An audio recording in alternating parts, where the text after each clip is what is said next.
आणि शिवसेना ठाकरे गटाचं मुखपत्र सामनामधून सहसा सरकारवर ताशेरे ओढले जातात, सरकारच्या विविध गोष्टींवर मुद्द्यांवर प्रश्न उपस्थित केले जातात। पण आज मात्र सामनामधून सध्याच्या सरकारवर स्तुतिसुमनं उधळण्यात आली आहेत आणि विशेष म्हणजे देवेंद्र फडणवीस यांनी केलेल्या कामाबद्दल ही स्तुतिसुमनं उधळण्यात आलेली आहेत। देवेंद्र फडणवीस यांनी गडचिरोलीमध्ये कार्यक्रम घेऊन ज्या योजनांचा शुभारंभ केला त्याबद्दल कौतुकाचा वर्षाव करण्यात आलाय। संविधानाचं राज्य गडचिरोलीमध्ये येत असेल तर मुख्यमंत्री देवेंद्र फडणवीस कौतुकास पात्र आहेत असं सामनामध्ये म्हटलंय। शिवाय गडचिरोलीला पोलाद सिटी ही नवी ओळख मुख्यमंत्री मिळवून देणार असतील तर त्याचंही स्वागत करायला हवं असंही सामनाच्या या लेखामध्ये म्हटलंय।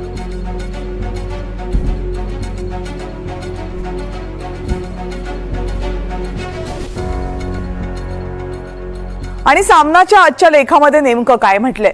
सामनामधून देवाभाऊंवर स्तुतिसुमनं उधळली जात असताना गडचिरोलीला पोलाद सिटी अशी ओळख जर मिळत असेल तर मुख्यमंत्र्यांचं स्वागतच करायला हवं असं म्हटलंय। शिवाय गडचिरोली महाराष्ट्राचा पहिला जिल्हा म्हणून ओळखला जावा यासाठी फडणवीस प्रयत्न करणार आहेत। आपण गडचिरोलीचा नाही तर सामान्य जनता आणि आदिवासींचा विडा उचललाय। खान सम्राटांसाठी विडा उचलला नाही हे दाखवून देण्याची काळजी देवाभाऊंना घ्यावी लागेल।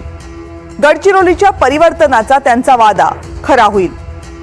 गडचिरोलीमध्ये संविधानाचं राज्य येत असेल तर मुख्यमंत्री देवेंद्र फडणवीस हे कौतुकासाठी पात्र आहेत। फडणवीसांनी गडचिरोलीमधून नव्या वर्षामध्ये कामाला सुरुवात केली। फडणवीस गडचिरोलीमध्ये पोहोचले आणि विकासाचं नवं पर्व सुरू केलं। देश नववर्षाच्या स्वागतामध्ये असताना फडणवीसांनी गडचिरोलीत अवघा दिवस घालवला।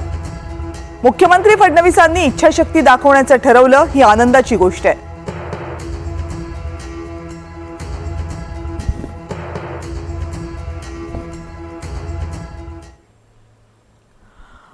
आणि सामनामधून देवेंद्र फडणवीस यांच्यावर स्तुतिसुमनं उधळली जाणं म्हणजे जवळीक साधण्याचा प्रयत्न करणं असा अर्थ होत नाही असं म्हटलंय खासदार संजय राऊत यांनी।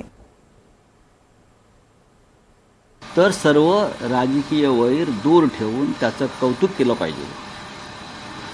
ही कायम शिवसेनेची भूमिका हिंदू हृदय सम्राट शिवसेना प्रमुख बाळासाहेब ठाकरे यांच्यापासून आहे। आता तुम्ही म्हणाल की आम्ही मुख्यमंत्री देवेंद्र फडणवीस यांचं कौतुक केलं, का करू नये? का करू नये? गडचिरोलीसारखा जिल्हा हा नक्षलवादी जिल्हा म्हणून ओळखला जातो। तुम्ही बदनाम असं म्हणणार नाही। तिथे ज्या प्रकारचं हत्याकांड असते, पोलिसांचे बळी गेले, सामान्य माणसांचे बळी गेले नक्षलवादामध्ये, हा जिल्हा विकासापासून वंचित राहिला। तिकडल्या बेरोजगारांच्या हाताला का मिळून नक्षलवाद दूर होणार असेल तर ते या राज्याच्या हिताचं आहे। या जवळीक साधण्याचा प्रयत्न काय येतो आहे? एवढं मोठं मॅन्डेट मिळालेल्या सरकारची कालची जी कॅबिनेट झाली ती पहिली कॅबिनेट झाली। अनेकही म्हणजे तुमच्याच चॅनलवरनं आलं की काही लोकांनी पदभार घेतलेले नाहीत, तर मुख्यमंत्र्यांनी काल असं तुमच्याच चॅनलवर सांगण्यात आलं की मुख्यमंत्र्यांनी आता सगळ्यांना टार्गेट्स दिलेले आहेत की सगळ्यांनी आता चार्ज घेतलाच पाहिजे, कामाला लागलंच पाहिजे।